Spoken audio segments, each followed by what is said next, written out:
let's start the meeting. Marcia will introduce us.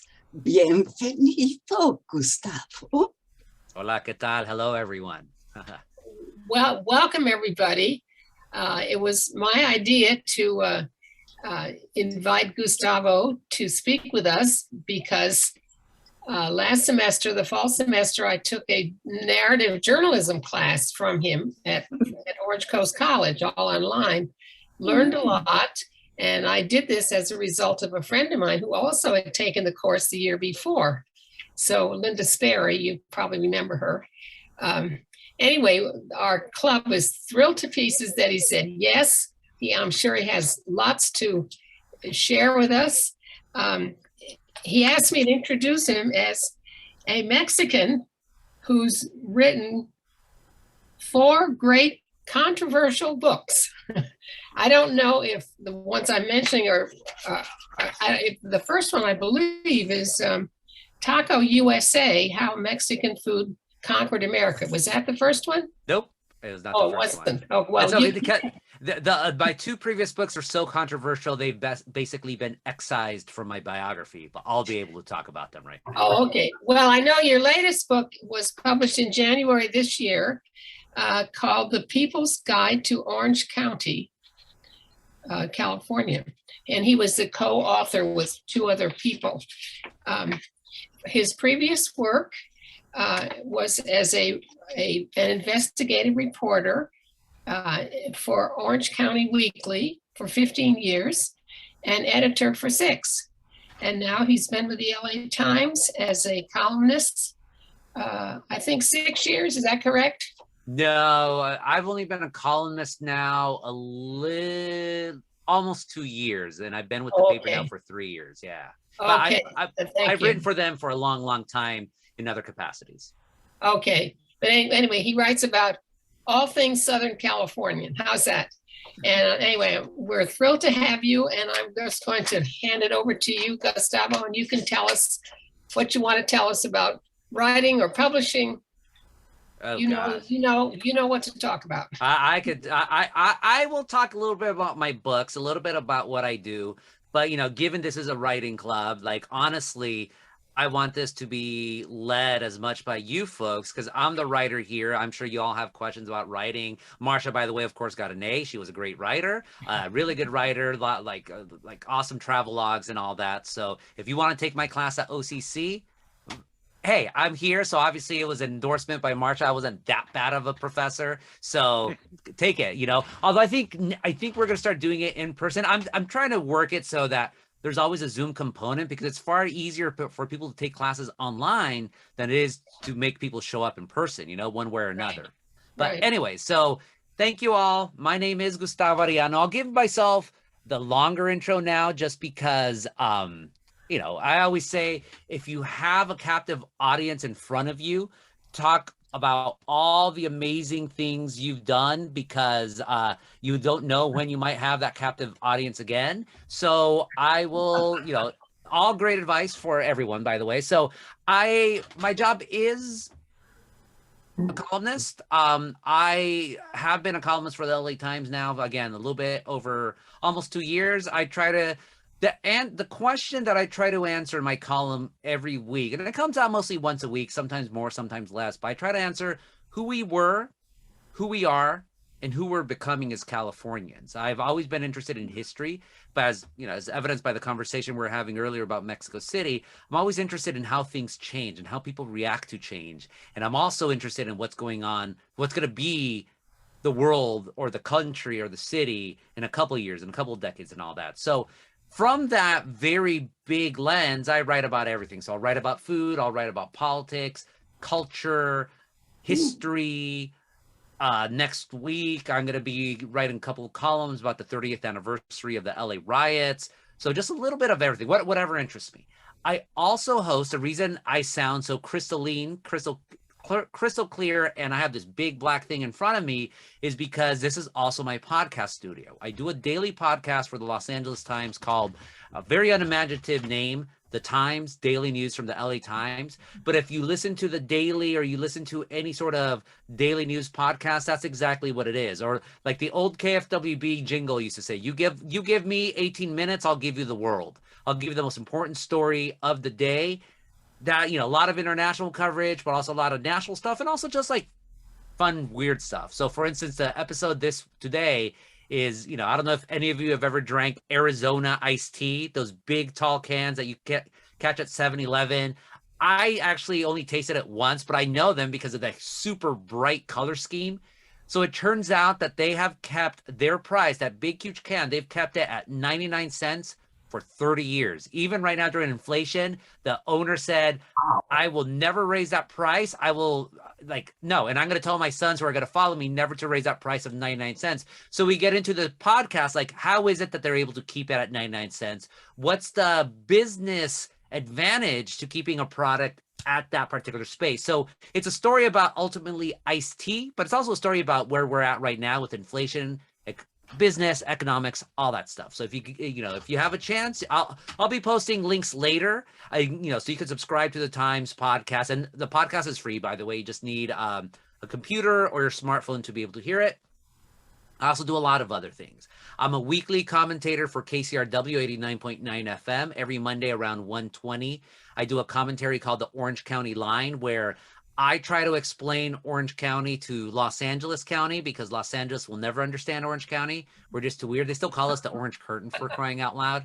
What are you going to do? So I've been doing that now. Wow, it's almost going to be, I think it's a decade at this point. It's been a long time, but it's really cool. And I do a lot of stuff for KCRW. I'll appear every once in a while on Left, Right, and Center, their famous political commentary show. I do a tortilla tournament for KCRW, and we could talk about that later if it comes to questions, but where I judge the best tortillas in Southern California. I also, I don't do as much freelance writing anymore as I used to, just because the Times, they want me to focus on writing for them. But I do write for a magazine. Do I have it around me? And all these different magazines I do not have, or books. I write for a magazine called Alta Journal. It's published by William Randolph Hearst III, the grandson of the William Randolph Hearst. And think of it as the New Yorker of the West, except like far more beautiful. It's a big, huge format, gorgeous photos, long essays. If those of you who remember New West magazine in the 1970s, it's just like that, literary journalism. I'm a contributing editor for them. So that's just a fancy way of saying like they like me. And so they're going to give me a fancy title so I can continue to write for them. What other things do I write before I launch into the topic at hand? I used to be the editor of a newspaper called OC Weekly that no longer exists. I was the editor there for 6 years. Before that, I was an investigative reporter. Before that, I was a food critic. So if you just want to ask questions about food in Orange County, I haven't been a food critic now for about 3 years, but I still know where the good stuff is. And I used to do a column, which is actually a great segue into my first book, which I'll talk about a little bit, called Ask a Mexican. I'll just remember that for right now. Did a column called Ask a Mexican. But I'll start with just a general sort of statement of how I became a writer and why I'm a writer, and also author for that matter. I know people try to make a distinction between an author, like, oh, you're a book author, that means something. But for me, writing a book, it's going to be different, obviously, than writing a column, but at the end, you're still writing. You still have the same ideals, the same practice, which is, if you want to be a great writer, you have to go out and see the world. You have to go and read the world, and then you have to write it and be ruthless in your self-criticism, and also in your drafting of what you write. I never thought I was going to be a writer, never had any ambitions to be a writer, but as you can tell based on my background, I've always loved to read. I've always loved to hear stories. I've always loved, apparently, to tell stories. I remember back on my high school and junior high years, and even elementary school years, my teachers would always say, oh, you write really good. You write really great essays. I was a very bad student, but like, you write really great essays. And it just never clicked in my mind to be a writer. Long story short, I became a reporter with a fake angry letter to the editor of the OC Weekly. I wrote something like for April Fools, and the editor, I was all of 22 years old, and the editor was so impressed with my writing style that he suggested I give story ideas to them. By the way, I'm born and raised in Orange County, Anaheim native, never leaving Orange County for better or for worse. This is home to me. And also as a reporter, there are just so many great stories. So I just started, I went to school, I went to Chapman University to major in film. So I wanted to tell stories. I just never thought I thought it was going to be, visual stories. Never did I think it would ever be written stories. But with the OC Weekly, what ended up happening was I gave them a lot of great ideas. And then they suggested, maybe you should start writing these ideas. Since I didn't have any writing, journalistic background, writing for a newspaper became my own journalism school. And within 2 years, I had a full-time job at the OC Weekly. I started first writing about Latin music in Orange County, because Orange County has long been a hotbed for Latin music. But then I just started writing about cities, mostly North Orange County. So like Fullerton, Anaheim, Santana, Orange, Placentia, Brea, covering just civic life there, politics, local politics, the high schools, education, religion, just a little bit of everything. And I love to just learn. I love to always challenge myself. Don't just write about Latino issues, which is obviously I could do because both of my parents are Mexican immigrants, but write more than that, right? Write about whatever just interests you and challenge yourself to write about stories that maybe you don't really know much about. That's what reporting does. Reporting takes you out of your comfort zone, to use that cliche, and stay away from cliches, as Marshall will tell you. Stay away from cliches. I always tell that to my students. Stay away from cliches. Although when you talk, they're okay, but I'll still call myself out on that. And I think what my editor at OC Weekly was impressed by was just, I always volunteered to write. I always had story ideas. And the talent's the talent. I really do think you can make anyone into a talented writer. You could teach them skills. You could teach them how to write clean, concise sentences. What you cannot teach people, I think, is how to hustle and how to grind. I do think that it's something within you. It's a personality trait where you realize that writing, yeah, it's a profession, but it's not work. My parents were workers. My dad was a truck driver. My mom was a tomato canner.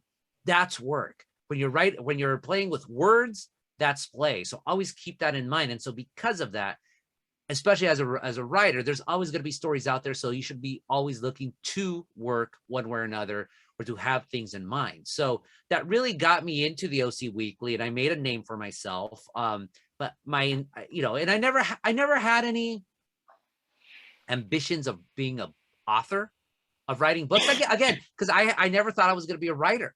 But everything changed in November 2004 with a column called Ask a Mexican. So Ask a Mexican, it's exactly what it sounds like. People would send me questions about Mexicans and I would answer them. And it was politically incorrect. Yes.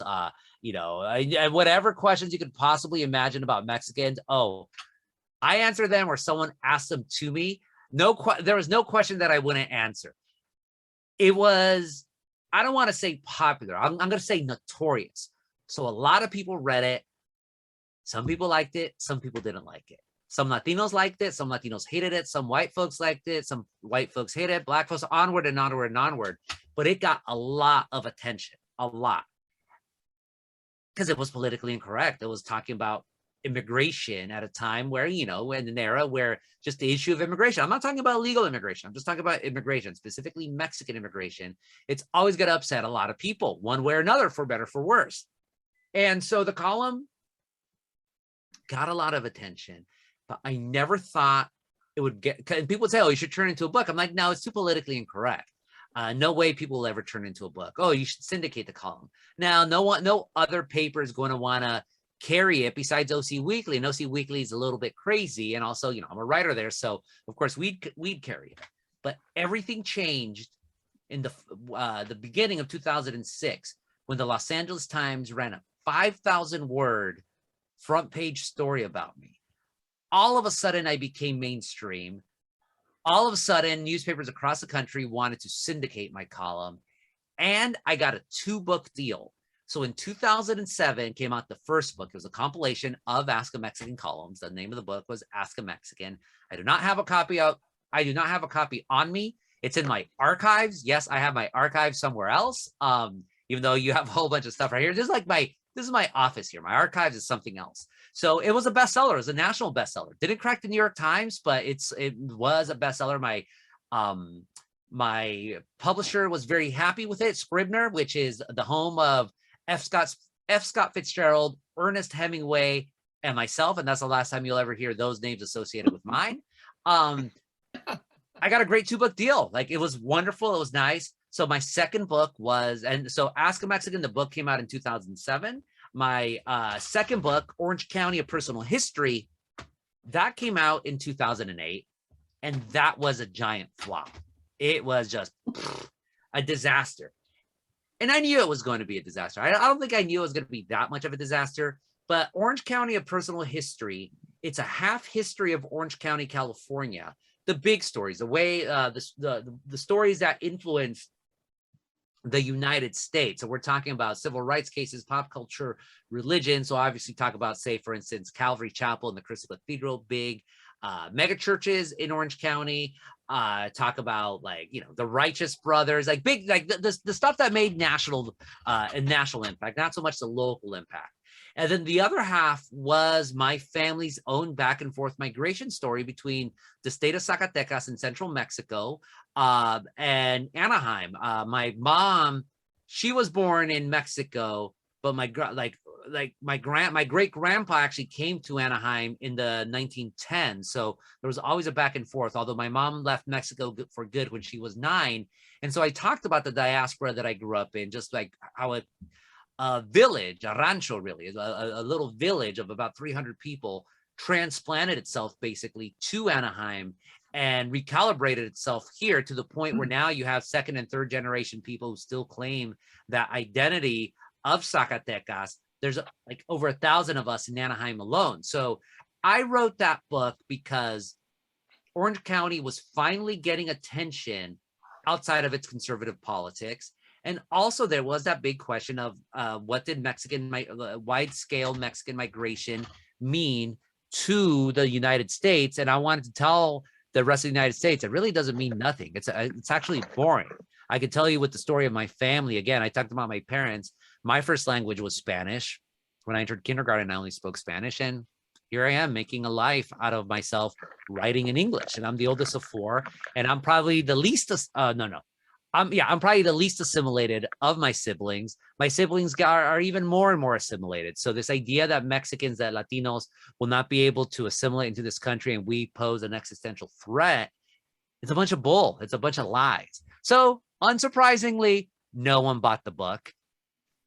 Orange County, the people who like Orange County, they're like, this is such a negative book about Orange County. If you don't like it, then if you don't like Orange County, then why do you leave? Very juvenile approach to it, but it didn't sell. But I didn't care. Well, I only cared in so much that I probably wouldn't ever publish another book again on a mainstream book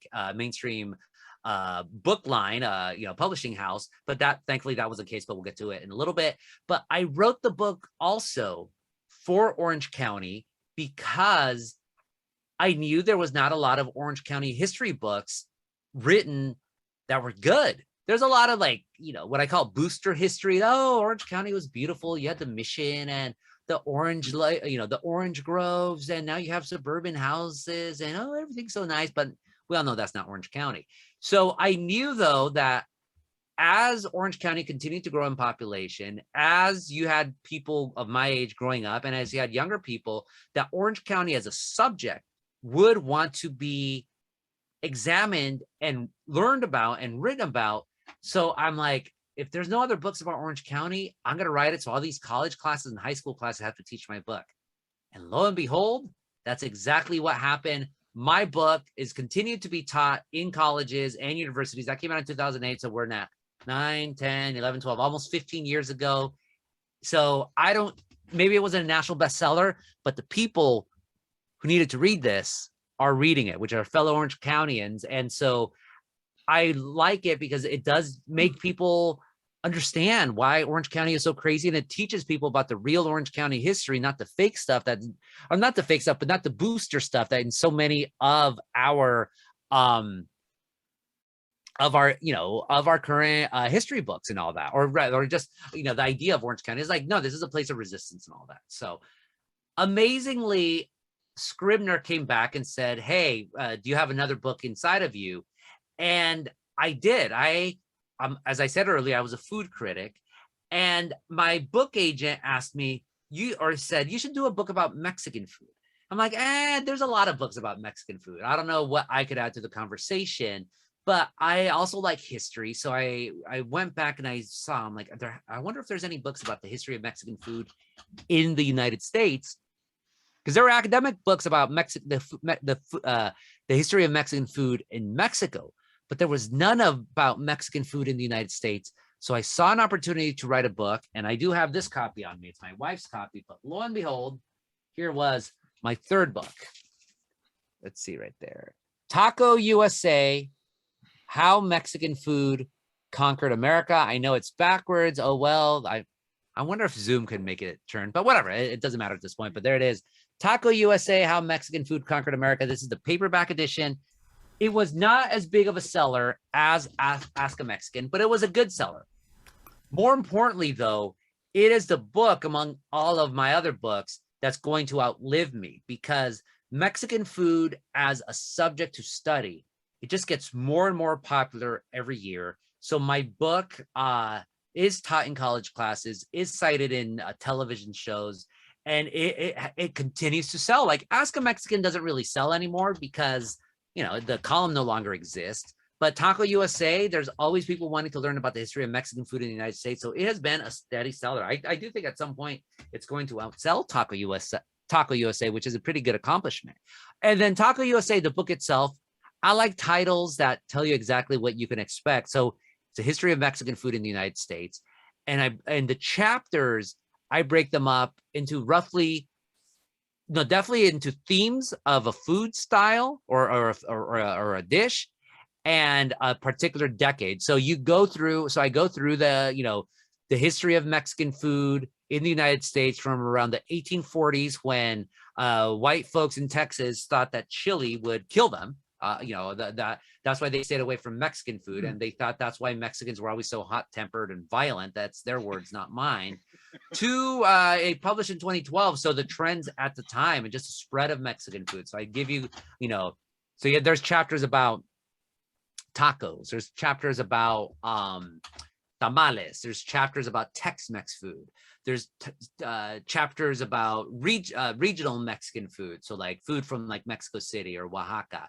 You hear about all these pioneers, people or stories that you know. So I tell the history of Taco Bell, yes, but I also tell the story about Meat La Cafe, the restaurant in San Bernardino where Glenn Bell of Taco Bell fame got the idea to make his hard shell tacos. And Meat La Cafe this year is celebrating its 85th anniversary. Yeah, it's 85th anniversary, and it is. If you're ever in San Bernardino, you got to go to Meat La Cafe. It's on the old Route 66, which is now Mount Vernon Avenue. So it's old school diner, but Mexican. There's now all these awards and commemorations there. You got to get their hard shell tacos are just amazing. For people who say, oh, Mexicans don't eat hard shell tacos. Oh, no, we do. We absolutely do. The recipe has been unchanged since the owners, who were directly from Mexico, came in the 1930s. So they fry them fresh. Inside, you have ground beef, and then that galaxy of color. You have a blizzard of yellow cheese. You have your bright red tomatoes, and then you also have the shredded lettuce right there. So absolutely just delicious. You get two to an order. Get your beans and rice as a combo plate. Oh, you cannot beat that. Well, you can actually, but it's really, really good food. It's really anytime in San Bernardino, I just go out there and get it. So that was, it's been great to see. And you could also buy an audio, or not audio format. Ask a Mexican, weirdly, you can get an audio format, but none of the rest of my books. And as all of this, I'm writing all these books, and I'm still at the OC Weekly. I become the editor, so I'm the boss man for that from 2012 to 2017.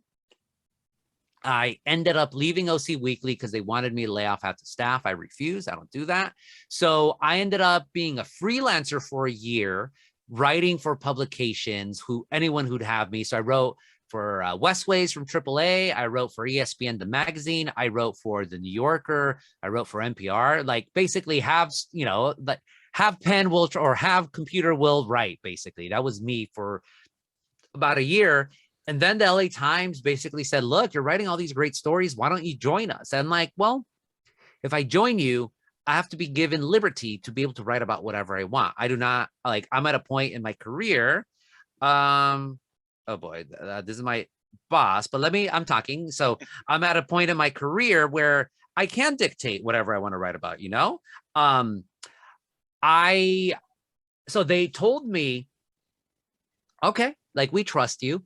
And it's hard, you know, I can't, but I remember my boss came, or, you know, the guy who's currently my boss. And he said, you know, you're coming in with a lot of expectations, or, you know, no, you're coming in with a reputation, but he wasn't saying in a bad way, saying like, everyone respects your writing, everyone respects your talent. And I said, for me, I'm not coming in with any sort of reputation. As far as I'm concerned, I'm your newest reporter and I have to prove myself. And so apparently I did, because I was what was called a features reporter for about a year. They made me columnist in September of 2020. So I joined the Times at the end of 2018. So I was basically a writer for about a year, almost 2 years. And I'm almost going to be a columnist for 2 years.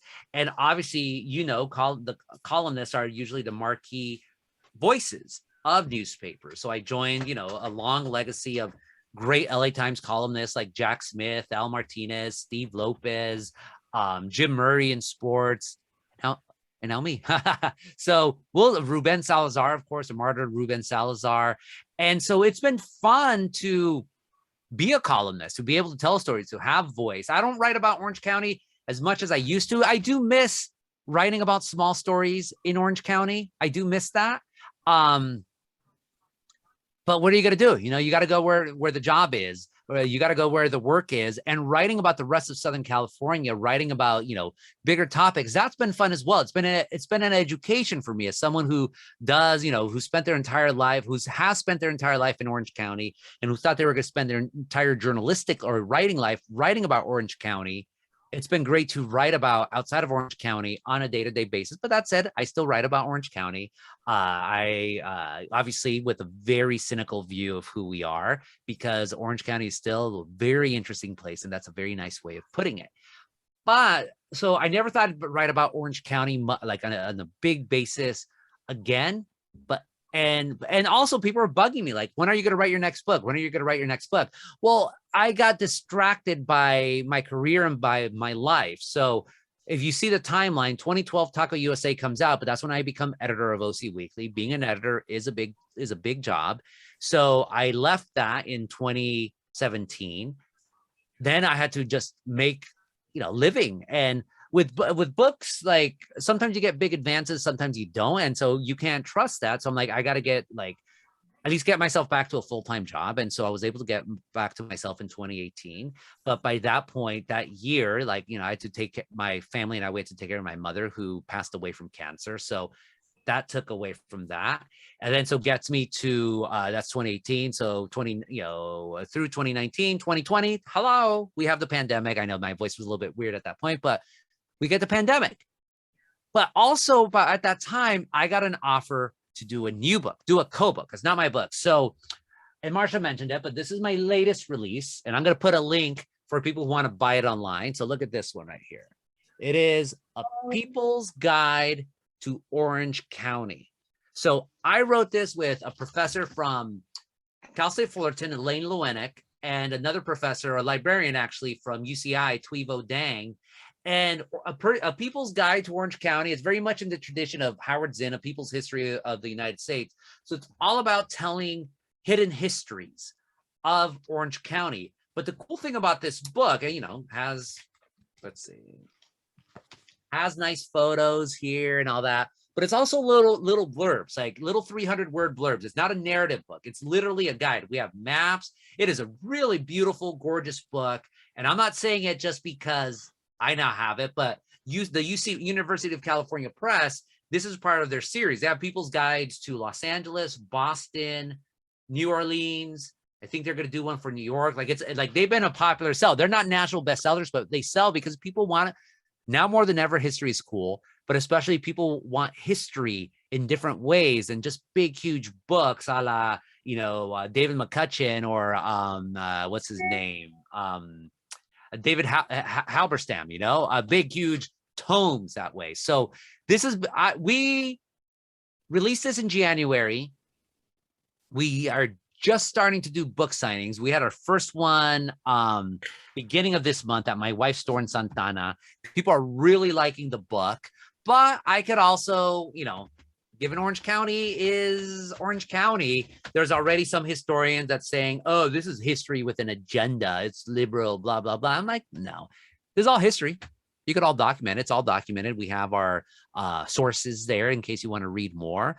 There's nothing we made up. There is no political agenda other than the fact that most of these stories, they're not in the Orange County history book. So who's a real person with the political agenda? And, and that's a question no one ever really wants to answer. Why didn't you include the history of Latinos or the history of Asians in these other books about Orange County? Why is it, that, for instance, there was one of those Arcadia History of America books. There's one, mostly postcards with little blurbs. Why is it that the book of Santa Ana, 1942 to 2007, let's say, there's only one mention of Latinos, even though Latinos are now, 80% of the population in Santana? You have to ask those questions, but by asking those questions, somehow that makes you a leftist, that makes you political.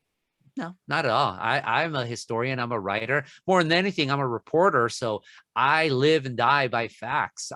If I let my biases get in the way of a good story, then I'm a hack reporter. So a lot of these historians who let their biases get in the way of history, they're just hack historians. So hence controversy. I will talk to anyone who will have me, but I'm also going to, I'm going to say my mind and then some. Writing advice that I could give for all of you folks or, whatnot, like if you want to get into writing, if you want to write your own book, actually now it's easier than ever before because, well, I say that with a caveat. If you want to get published, it's easier now than ever before. If you want to get paid for publishing something, it's still as hard as it's always been. The book industry is still based in New York City. You still need to get agents who are based in New York. Same thing like with Hollywood. Like if you want to make it in Hollywood, you have to have a Hollywood agent. But it's still possible. I would suggest, write. I mean, how do you become a writer? Writing. Write for yourself. Start for that. Write. Take some writing courses. Take it at community college. Don't go into like these 4-day writing workshops where someone's gonna charge you $500. Who doesn't really know what the hell they're doing. No, take my 16-week course. What are units? $43 a unit. So it's 120 some bucks, maybe 140, 12, maybe 130 and whatnot.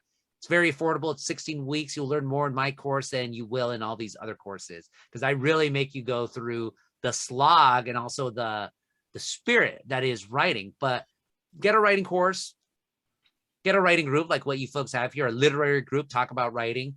Always have an editor, have someone who's smarter than you, that smarter than you, but that is also cares about you to tell you how you could improve in your writing, but who's also going to be truthful to you. Not like, oh yeah, that's great work. Someone tells you, no, this isn't good, but this is how you can make it good. That's what you want. I've literally texted my boss, working on a story that hopefully will come out this week.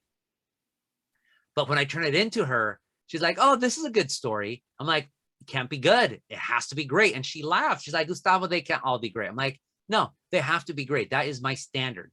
As a columnist, I'm not allowed to hit singles. I have to minimum hit a double. And really, they all have to be triples and home runs. And so what did I do? I worked on it. She literally texted, now you have a great column with, the edits that I made on her suggestions and all that. So she's smarter than me. She is like, she has less experience than me, but she's smarter than me. So I trust her and she'll give it to me. Like, and it's funny because she's like, yeah, the quotes you used, they were really cheesy. I'm like, oh my gosh. Like, and I admit, I read them like, okay, yeah, they were cheesy. So you have to have that relationship, someone who's going to call you on your stuff, and then I know it's a cliche, but read. If you want to be a great writer, you have to read. Don't read the same stuff. Challenge yourself. so you see all around me all these books, so they're all different genres. So like right here is going to be right here, Chicano studies, Latino studies. Out here I have down there, it's blocked by this painting. It's going to be film. Right here, sports. Above that is architecture. Right behind me, this is all the American West. Here and there, it's all California. Right here is ethnic studies. That's just a catch-all. So like, you know, Jewish American history, queer history, just about ethnic groups in the United States. Yes, obviously you can tell what I like. In front of me is a whole bookcase full of etymology, humor, dictionaries, slang. I'm just obsessed with language, you can tell, and all that. So the way I read, I'll go from bookshelf to bookshelf, blah, blah, blah, blah, and then onward, you know, and just always challenging myself. Mix fiction into there. The last book I read was a biography of Father Peter Damian, the famous, now Saint Peter Damian, the famous priest who ministered to the leprosy colony at Molokai in Hawaii. Really amazing story. Like it involved Robert Louis Stevenson defending his honor against like these hack Hawaiian, white American journalists in Hawaii, part of the, you know, the sugarcane empire, the Dole Empire and all that. So just always challenge yourself with reading. And no, it's never too late to start writing. I mean, it's not. Look, I started writing at 22. Most people who have it in their mind that they want to be a writer, they kind of have it at an early age. So most of my peers, they started writing, you know, they went to community college, they went to journalism. No, they didn't go to community college. What am I talking about? They went to prestigious universities like Columbia, Northwestern, Annenberg at USC, and whatnot. I didn't. So I started relatively late even in that. So I've known, you know, in my time, I've gotten writers who were middle-aged. I've gotten writers who were elderly. Everyone has a story to tell. You just have to have the courage to tell that story and the courage to push yourself into a place where you might be able to get published. And so, but you do have to have an idea. You do have to have a great idea. You do have to know how you're going to be able to do the story. But in terms of getting published, it really takes the courage to ask someone, hey, I got a story idea for you. You want to publish it? And I know it seems very intimidating, and Marsha's heard this one before, but I'm going to say it because it's important. But like, that's actually the easiest part, the pitch, you know, reaching out to people, because really there's only three possibilities. Either the editor or wherever you want to get pitched or wherever you want to get published, they ignore you, they don't respond to you, which that's a jerk. Sadly, it happens a lot. Or the editor is going to say no thank you. Oh well, rejection happens, that's life, you know. Or the most terrifying possibility, the editor says, yes, I would like to publish that. And that's what you want. So literally there's only three outcomes to reaching out to someone to say, hey, I have something that I want to publish. No response, no, and yes. And the most terrifying one is a yes. So what's the worst that can happen? But we throw these mental roadblocks at ourselves. And I understand it's okay to have roadblocks. It's not okay to let those roadblocks beat you, because the person who set up the roadblock is yourself. And you are the person who could take that roadblock out of the way to go off and write. But anyways, right now I am going to put a link to my book in case you're interested in buying it. You can buy it online. It's from my wife's store. And look, we have, people are asking me, what is it? Direct messages, people who don't want to expose themselves. Come on, folks. We're all in this little group here, right? But here, buy Gustavo's book. Don't buy it off of Amazon. Amazon's evil. Buy local publications. This case is my wife's store, so in Santana. But at this point, if you folks have any questions about anything, writing, whatnot, let's do it. Someone had in direct message, what is it about Mexican food? I already said a history of Mexican food in the United States. My apologies for just checking the chat right now. Someone else said, are you going to talk about writing? I just talked about writing. If you have more writing questions, ask away. Someone else asks, if in Laguna Woods, if you go south on Valencia and you come to the dip where the creek crosses, there's a dirt walking trail on the east side. At the back end of the walking loop, there's a stone marker for one of the first owners of the land here. The markers are hidden. Do you know of it? I'm going to assume that's probably Juan Forster. Juan Forster owned a big swath of what's now Camp Pendleton, and also now that's going to be like San Juan Capistrano. I don't know if you went up to Laguna Woods, but the family that owned what's now Laguna Woods in that area and the trails out there, it was going to be the Avila family, because you used to have that adobe out there. So that's who I would assume it might be. That may be. What's curious about it is the fact that it's actually buried back there in the brush. That's invisible to anybody who passes by. Yeah, no, well, that's a lot of, sadly, a lot of Southern California history is that metaphor. It gets bulldozed over. It gets forgotten. It gets absolutely forgotten. That's why I think history is so important. That's why I love to tell history, is to tell those hidden histories. I'll ask my friends. I'm assuming it's probably going to be the Avila. It's going to be either the Avilas or the Irvines or Forster, because especially in the American era, once all the most of the Mexican families lost their ranchos, those were the big owners in South Orange County. The Irvine Ranch, of course, went from what's basically the 55 freeway down into Irvine, down all the way to Newport Coast, going all the way up to what's now Anaheim Hills. It was humongous. And then Forster's Ranch was even bigger. It was like San Clemente, not San Juan Capistrano, but going inland to Orange County. But really the bulk of it was what's now Camp Pendleton, like huge place. If I remember correctly, it's a Mexican family. Yeah, so probably the Avila. I would guess it's the Avilas. Peggy says, I get the LA Times online. Is your column ever online? I've only seen it in a real newspaper. No, it's absolutely online, it's absolutely online. And better yet, because I'm all about the shameless plugs, subscribe to my newsletter. It is free. I give you a weekly missive, just some, kind of like, thoughts of the passing scene, if you will. And I also link up to every single media appearance I've made, every single article I've written in the past week. So you can always find the columns there. Let me do subscribe to Gustavo's newsletter, GustavoArellano.org. So you go there, you can subscribe, it's free. I only send one newsletter a week. Yeah, every once in a while I might do a campaign of some sorts, but it's usually just one newsletter a week. It will not fill up your inbox. Okay, NC Carlson asks, talk more about literary agents. What do you want me to talk about? You're on mute.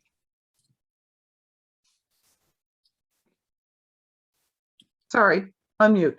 You said that they're mostly in New York, and this is a publishing club, and there are a number of us that have done manuscripts for books.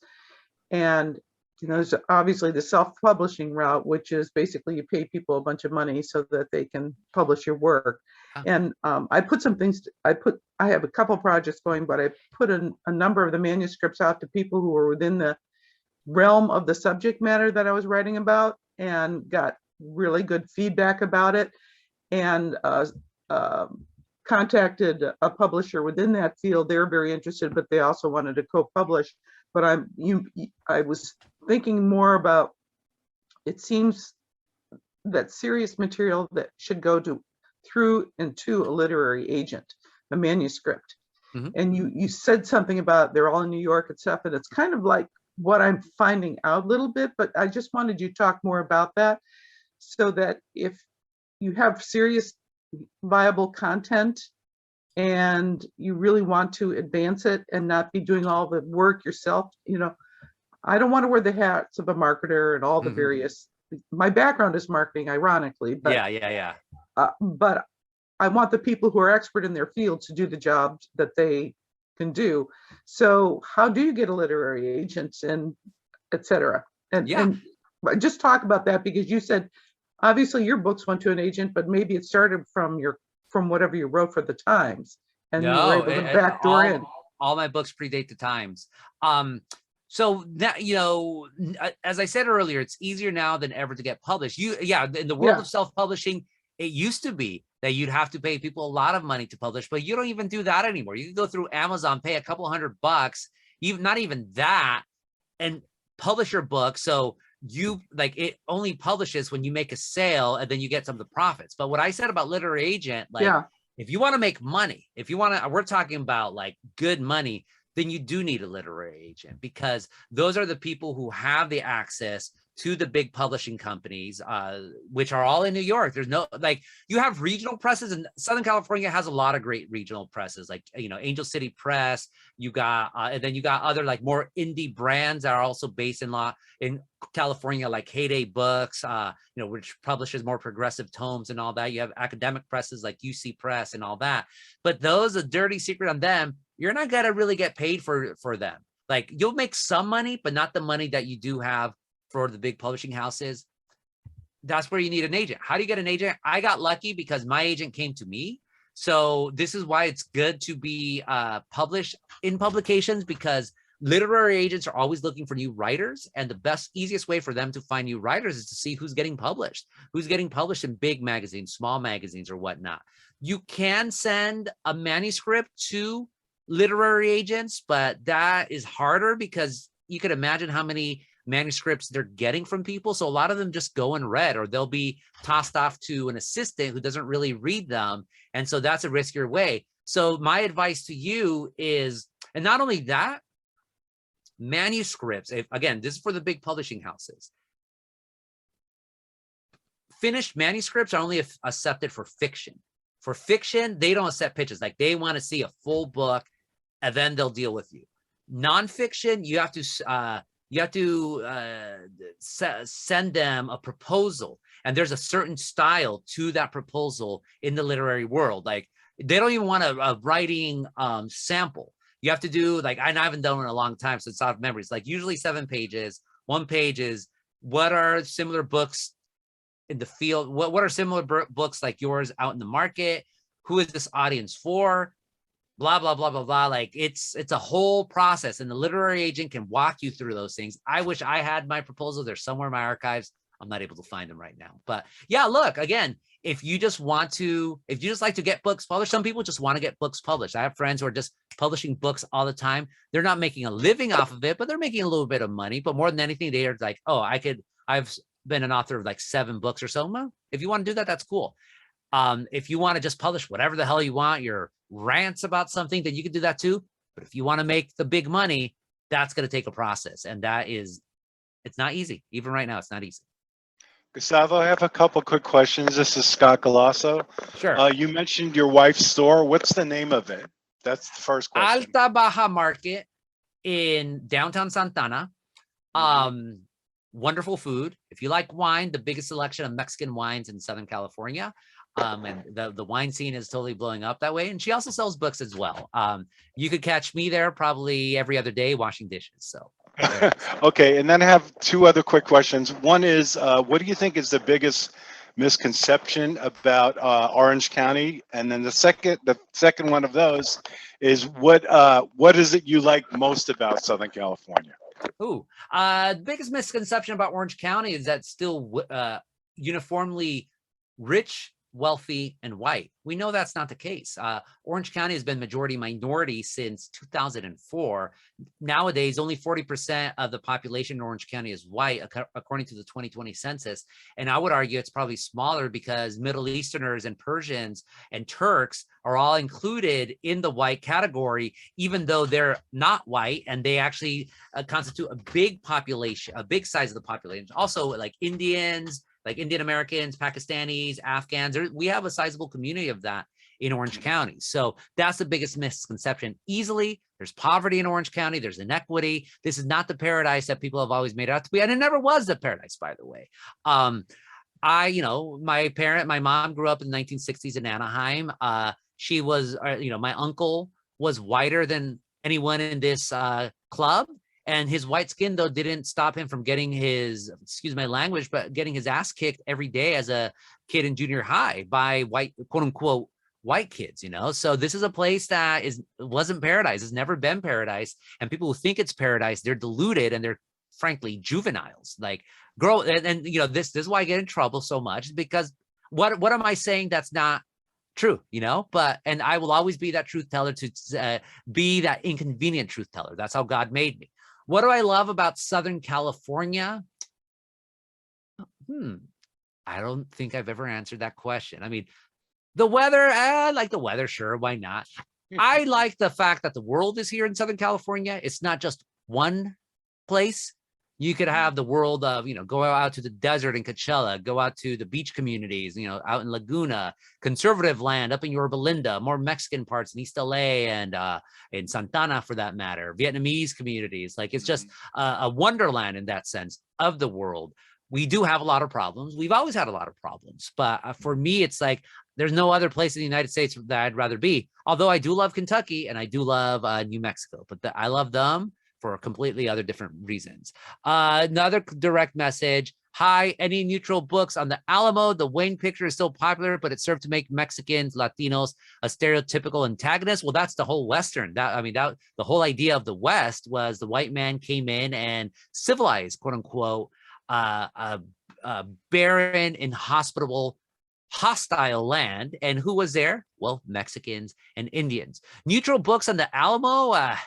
None exist, because when you try to tell the true story of the Alamo, that why was Texas trying to secede from Mexico? Well, because the Texans weren't happy that Mexico outlawed slavery. I mean, we know what happened. There was a book that came out, an academic book that came out, was it last year or 2020? And they were going to have a book reading at the Alamo, and the Attorney General Ken Paxton of Texas came in and said, nope, you can't do it. Why are people so afraid of history? The history is all there. The history is all there. So for me, neutral is what's based on facts, not what's based on how you want to see history. History is very inconvenient. History is very inconvenient. Marcia asked, what's the name of the restaurant in San Bernardino? That would be Mitla Cafe, M-I-T-L-A Cafe, Mitla Cafe. It is absolutely amazing. Peggy says, so Alta Baja Market, that's my wife's restaurant. It's at 201 East 4th Street in Santana. If you click on the link for my book, as I put it up earlier, you could find directions, all of that stuff. It really is a wonderful place. A lot of people want to know where my wife's market is. Someone asks, will you run for the Senate? Oh, no. People always, I don't understand why people always say that I should run for office. If I declared for office, I'd probably be like Trotsky and get an ice pick to the head. A lot of people would not be happy with me running at all. And on top of that, I would lose because I'm a Laguna Woods Democrat, actually. I don't think I haven't forgotten that. I tell people proudly I got registered in Laguna Woods because I lost a bet. I thought that Orange County Democrats would not win a majority of the congressional seats in 2018. And of course, the Democrats swept it. But I'm a very bad Democrat. I am somebody who I call myself a rancho libertarian. Again, small town, small values.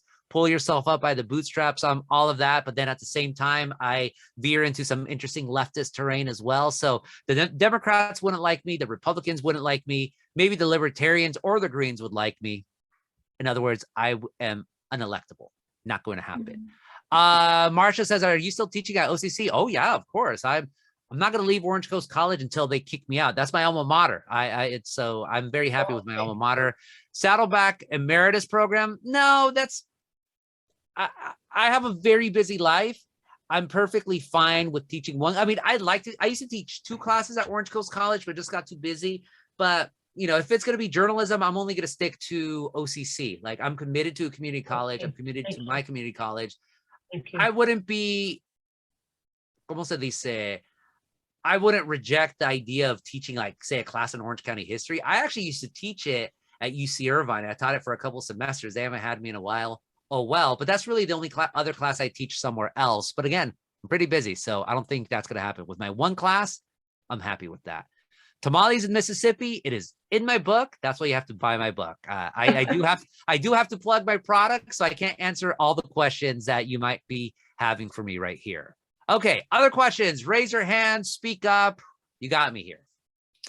The reason I asked that, because I did get to see you on television. My name is Lorraine Gao. Nice to meet you. Because I wrote a book, Black Women with Tamales. Ooh. I'm gonna send you a copy. Yeah, that would be great. I'm gonna put. Yo soy de Honduras. Oh, Garifuna? Honduras. Honduras. That's awesome. That is a lot of Afro Latinos in Honduras. And so, I am writing a story about someone who goes and discovers tamales in Mississippi. And every time I tell somebody that, they go, they have tamales in Mississippi. Then I remember what you were, yeah.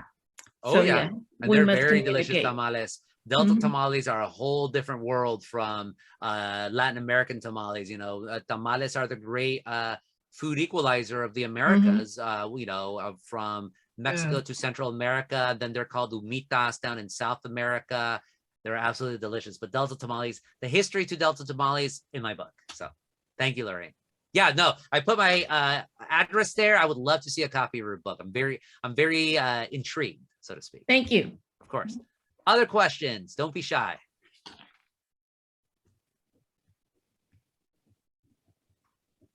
Or we could just be in silence here. Yes. What do you think of Sheriff Villanueva? I read your column in the LA Times. Sheriff Villanueva is a very interesting character. We, the OC Weekly, we put the former sheriff of Orange County, Mike Corona, in federal prison because he was a big old felonious, bad sheriff. And we've always had problematic sheriffs. I mean, that's a whole, that you do get that history in my Orange County, but I never thought I'd be covering the sheriff in LA County. Alex Villanueva won in an upset in 2018, up for re-election this year. He has caused a lot of controversy for being very heavy-handed with his approach to the to the sheriff's department, for allowing deputy gangs to fester in the system. And it's not, and he gets mad that they're called deputy gangs. Also saying that I'm not going to enforce any vaccine mandates because LA County had a vaccine mandate for any public public employees, that which of sheriffs, of course, are a part of that. And so I mentioned a little bit about him here and there, but then one time I wrote a column about how, in 2021, when there's so many issues going on in LA, the big topic one time for Sheriff Villanueva, because he has a Facebook live chat, he announced that his deputies could now wear cowboy hats whenever they want. Yes. Whenever they want. That was Like, ridiculous. what? This is the big issue at hand.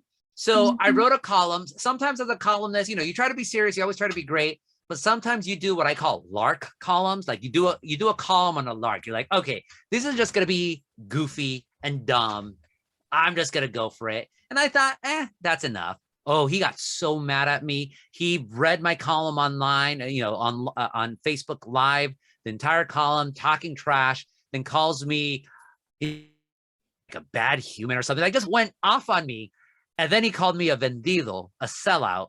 So if you remember those old Bugs Bunny cartoons, after Yosemite Sam or Elmer Fudd does something for Bugs, he's trying to be peaceful. He's trying to like go off on a picnic, and then he'll go, of course, this means war. And I think he got that from Groucho Marx, actually. But that's what happened. So we have just been trading insults, me, getting him my column ever since. And it all boiled down to an interview. It was a 1-hour interview that I had with the sheriff from last month. I just wanted to talk about, I still think despite him being so controversial, he's got to be elected again. He's going to be reelected. And it's going to be Latinos who take him over the finish line. Half of his department's Latino.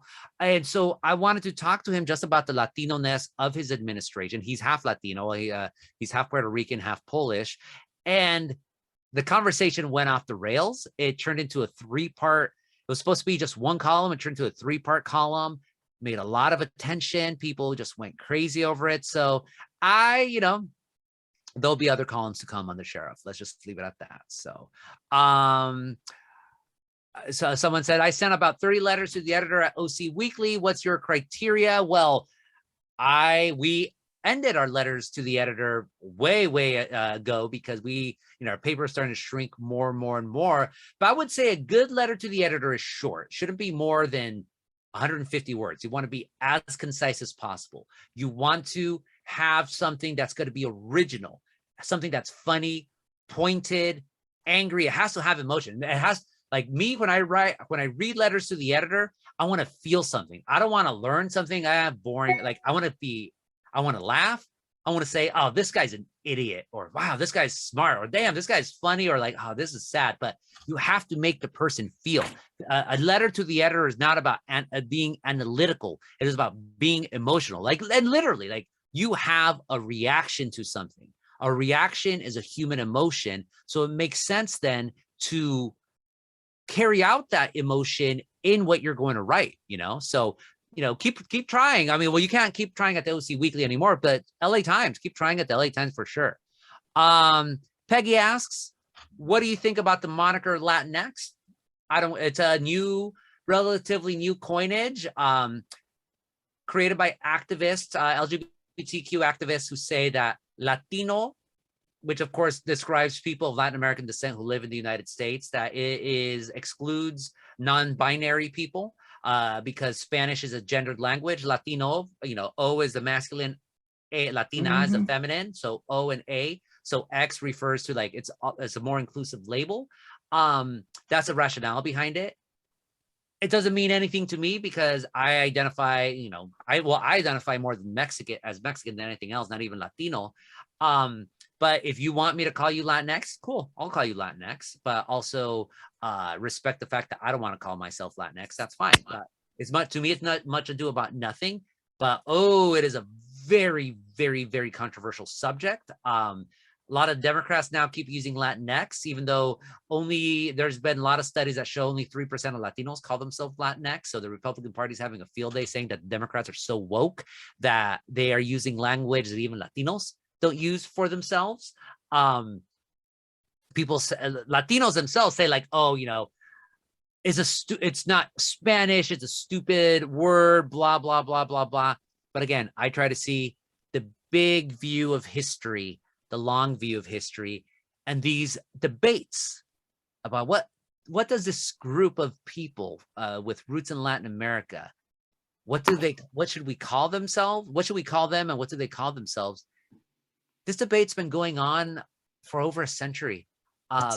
Literally, like, here's my fingers. This is what Latinx people have called themselves in the United States: Spanish speaking, Latin American, Latino, Hispanic, like whatever your media ethnicity, nationality is. So Mexican American, Honduran American, whatever. So Honduran American, or just the Honduran or the Mexican part. White, Chicano, American. That's 10 right there. So there's these fights have been happening forever. Very brutal fights, a lot of accusations and finger pointing. There is nothing new under the sun, as the book of Ecclesiastes once said. So it's continuing. What I would tell people is like, look, if people identify as Latinx, then call them Latinx. Where do you, like, what sick joy do you then get telling them, oh, Latinx is stupid? Just, it's respectful, you know, it's respect them. If they want to be identified as Latinx, then call them Latinx. So another question, what's the name of your wife's store? I've said this 3 times already, but I'll say it again. Alta Baja Market. And what's the biggest misconception about Orange County? Unless they're coming late, which, hey, I don't mind telling Alta Baja Market again and again and again. Latinx from the RNC worship. Maybe. Gustavo, I have a question. I'd like to buy a couple of your latest books about Orange County, but is there a day when you know you'll be in your wife's store when I can get you to autograph them? Email me and I'll make it a point, because it's very, I'm usually there on Sundays, but don't, you know, I try to tell people I'm usually there on Sundays, but don't show up thinking I'm going to be there, because sometimes work calls and I have to take off. So if all the copies there are already pre-signed, but of course, if you want it personalized, then yeah, just email me, and I'm going to put my email there as well. Mexican with, or better yet, the whole club should go down there and have a club meeting, you know, go out in Santana. glasses@gmail.com, but just in case, and it's very easy to remember. Hold on. Isn't that one Ask a Mexican? No, it's mexicanwithglasses@gmail.com. Mexican with Glasses actually after Ask a Mexican, but everyone remembers it because they just see my face. Hey, it's a Mexican with Glasses. Other questions? Gustavo, your story about the cowboy hats and Sheriff Villanueva reminds me of, you're a little bit like Mike Royko, the columnist from Yeah, I love that guy. Yeah. Chicago. And one thing comes to mind is when he criticized the Chicago Police Department for providing Frank Sinatra 24/7 attention and care whenever he was in town. And Sinatra shot back, "Well, you're just a pimp." Oh, Jesus. To Royko.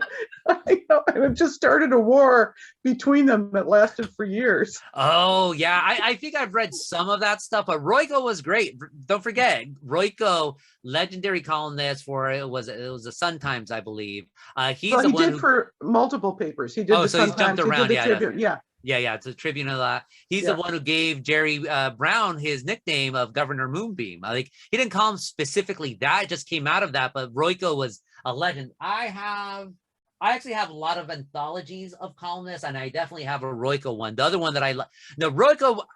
It's funny with me, like, people say, like, what kind of columnist are you? And it's hard because as I'm doing the podcast as well, like, I'm still coming out, like, I try to do 3 columns every 2 weeks, but I would love to, like, being a columnist is fun. Like, and at the OC Weekly, I was far more pugnacious than I was at the LA Times. So at the OC Weekly, I tried to assume more, even though Ask a Mexican was its own thing, but just as a writer, I try to be like a mix of H.L. Mencken and Herb Caen. So Herb Caen, the legendary, Herb Caen. yeah, from San Francisco. Just loved San Francisco. Really wasn't much of a flamethrower. He was very sharp-witted, but he wasn't like trying to fight everyone. H.L. Mencken, of course, hated everyone, except smart people. He worshipped smart people, but he was just such a brilliant writer and just hilarious. And I didn't agree with a lot of him. He thought the South was superior. He thought the South should have won the Civil War, not because he thought that slavery was wise, but because he thought that the South was more refined than the North. But he also went after, the Scopes monkey trial and all that stuff. So now with the Times, I mean, I still want to be more pugnacious. The LA Times, despite its well, I know they let Steve Lopez be pugnacious. So I'm just trying to figure out who I am. I guess like the way I'd call myself, I'm a guy, or my editor put it best. He's like, one day he's like, you're an odd bird because you report great and you write great and you have a great voice. I'm like, okay, isn't that what all columnists are supposed to be? He's like, no, like a lot of columnists, like they have great gimmicks, but they're not, like, you don't remember them for their literary ambition, but you write wonderful and blah, blah, blah. So I'm just gonna have to be. You're a little Royko-ish. Thank you. That's a and great then, compliment. And Belushi, remember John Belushi made that movie about a reporter, and it was really, of course he's from Chicago. Yeah. And it was something he wrote in the paper. They said, you need to get out of town for a while. And it was John Belushi, and they sent him to the wilderness. And of course he was completely ill-equipped to handle the wilderness. I have not seen that one. I got to check it out. That's funny. Yeah, I don't remember the name of the movie, but it's funny. But if you look up Belushi's movies, he's a reporter. He's basically Mike Royko. Yeah. And gets in trouble with the sheriff or something, and all of a sudden his office is blown up, and they said, you need to get out of town. It's a great transformation to see a reporter all of a sudden in like the Colorado Rockies. Like, no, I don't belong here. People do say that I'm puckish, which is great. I like, that I'm always going to try to write with a sense of humor, but I could also, another thing an editor told me is like, I'm one of the rare writers in his mind, not mine, his words, not mine, that I'm that rare reporter who could make you cry in one sentence and 2 sentences later make you laugh uproariously. Which I'm like, cool. Like that's I always think, especially with my style, I do have a sarcastic approach to life. In that sense, it's very much H.L. Mencken. Just like I just look skeptically at everything. It's I do subscribe to that old journalism adage. I subscribe to 2 of them: comfort the afflicted and afflict the comfortable.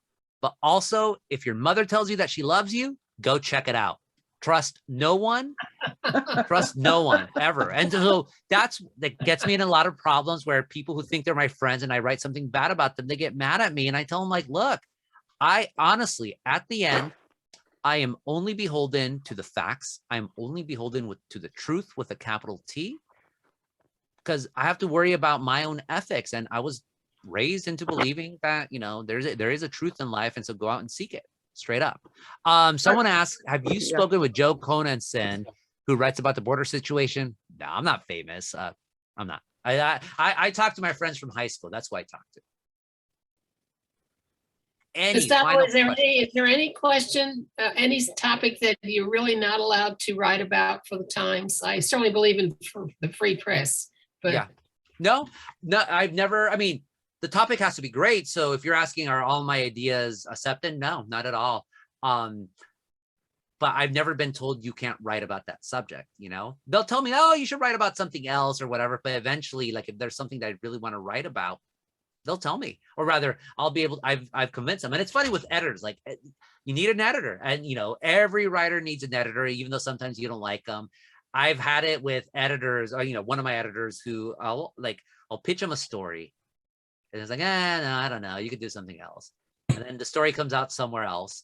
And then he's like, why don't you write about that? I'm like, I pitched you the story. Like, you should pay attention to me. That, at least you could tell that I get along very well with my editor, because I'll tell him, like, you know, you got to trust me. He's like, yeah, you always, you have this knack for being able to tell stories before other people do. I'm like, then why do you not sometimes believe me? It's like, oh, I don't know. Editors, I gotta love them, gotta hate them, you know?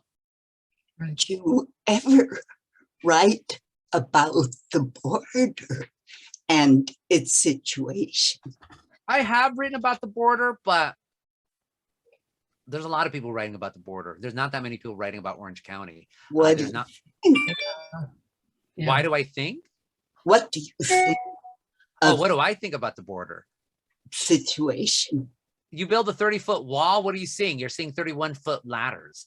The United States will never accept the fact of why people want to come into the United States. Like, you build a mythology around, like, oh, this is where all people want to come. And then all of a sudden you're like, no, we don't want that mythology anymore. And by the way, this is not anything new. This has been going on since the Ellis Island days. I mean, I have books here.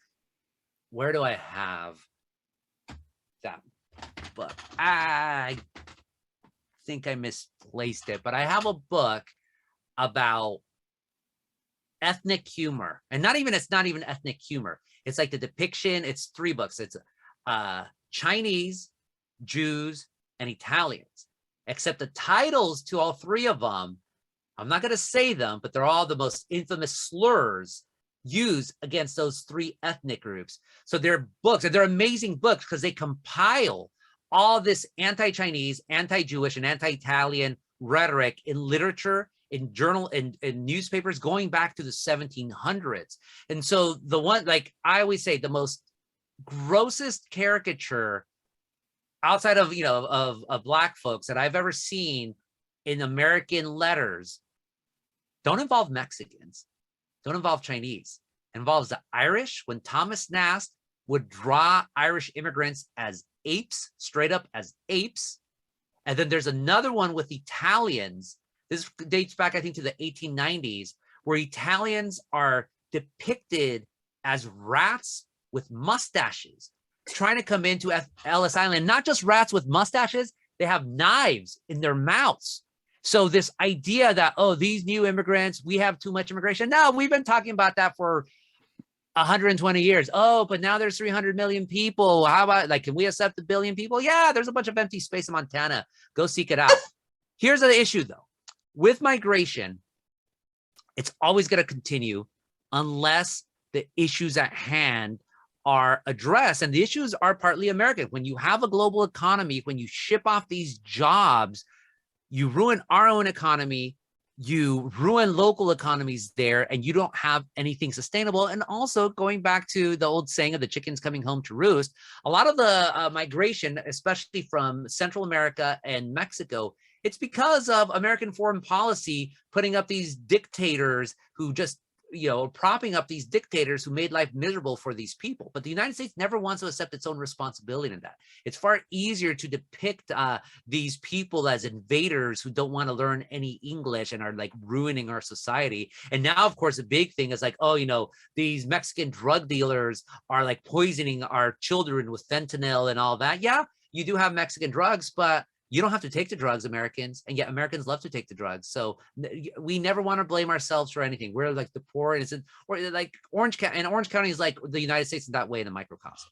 So, but yeah, I've written about that in my own ways, but like, you know, at a certain point, like I want to tell other stories too, you know? Any more questions? I have a question.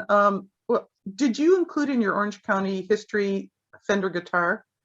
Because Fender was a huge, that started in Leo Fender and Don Randall started it. And they did I don't know if it was the Orange County Register or the Times, they put this big spread together and even put a book out about all the wonderful things in the last 50 years in Orange County, and they completely excluded them, which really upset Mr. Randall quite a bit. Oh yeah, I definitely mentioned Leo Fender. That, you know, he started in Fullerton, what's now downtown Fullerton, in my first Orange County book.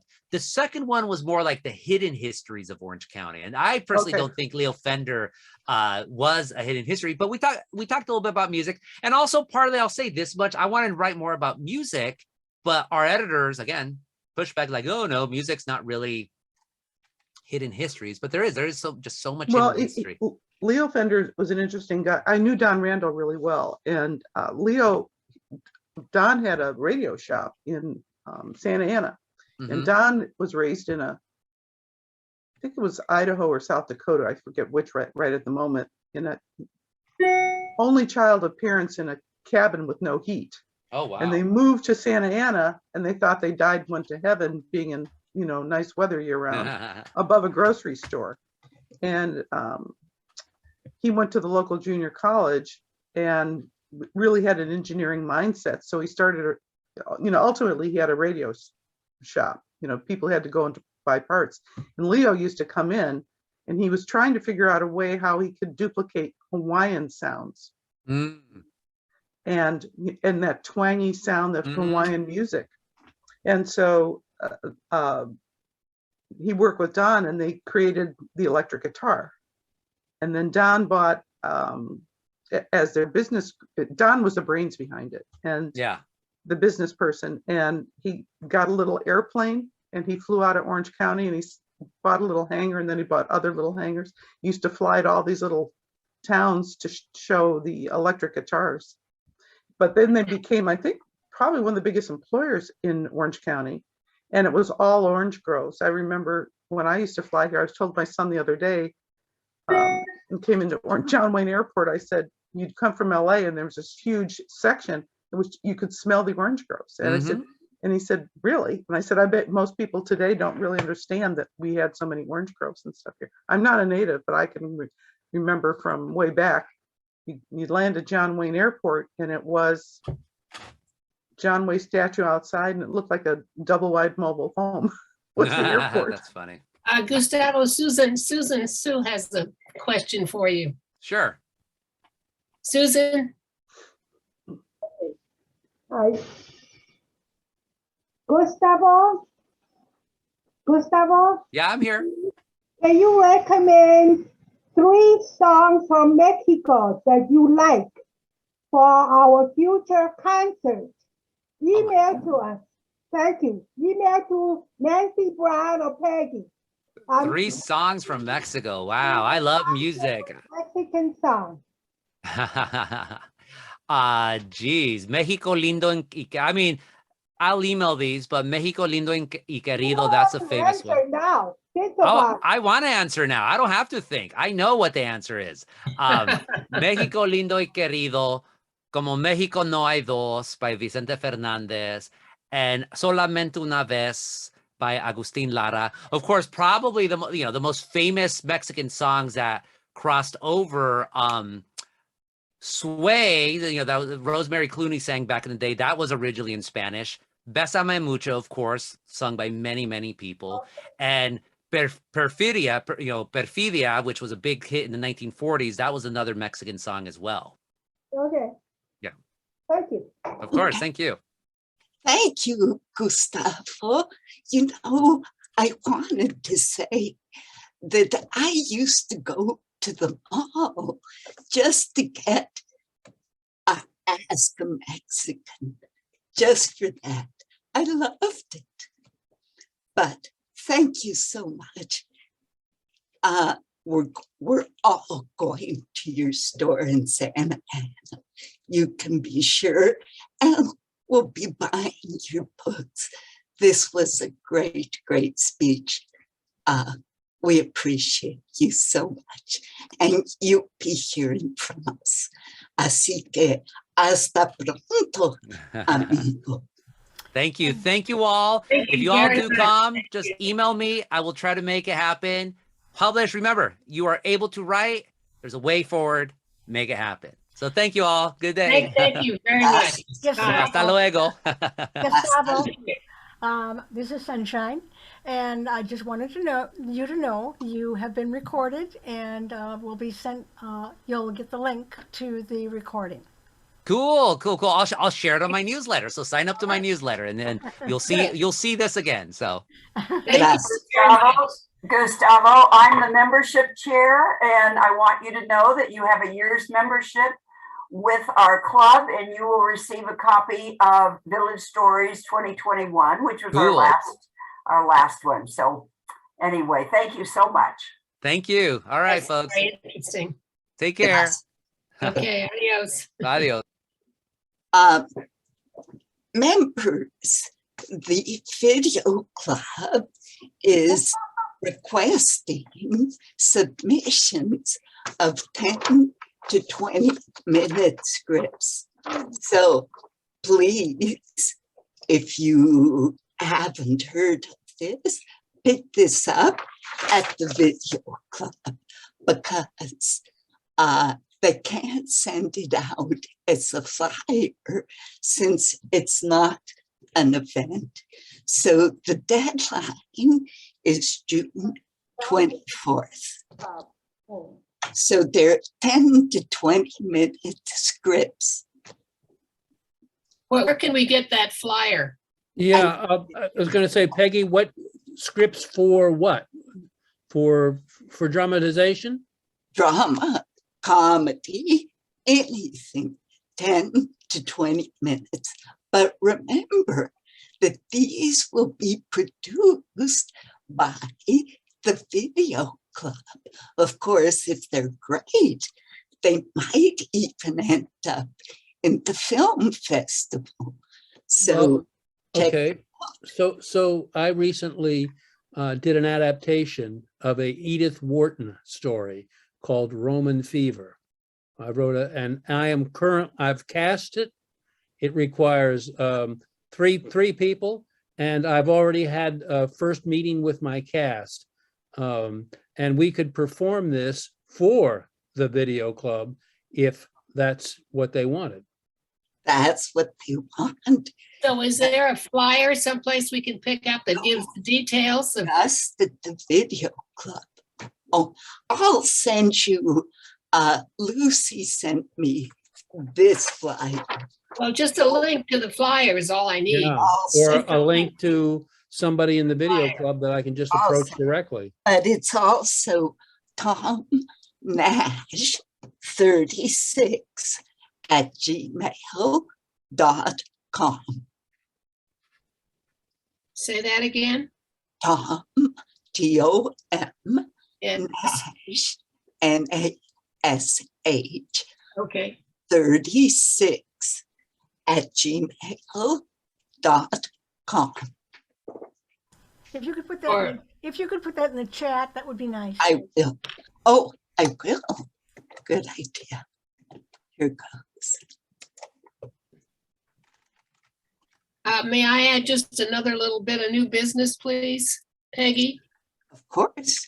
Before everybody leaves us, I'm one of 3 editors that has been working on Village Stories 2022, which is a major part of our club's program every year.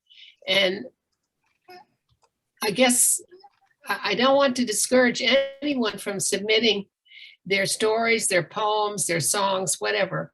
But I would just like to ask you to please submit your best piece of work that you've gone over it several times with a spouse, a friend, a neighbor, because some of the pieces are taking us a long time to edit. It looks like some pieces just need a lot of work. And I'd really, I guess selfishly want this to be just a wonderful publication. And there have already been some fabulous stories and poems that have been submitted. But please look over your piece several times. When I was in Gustavo's class last semester for the major assignments, he made us do 7, I'm talking 7 drafts before we sent in the final piece.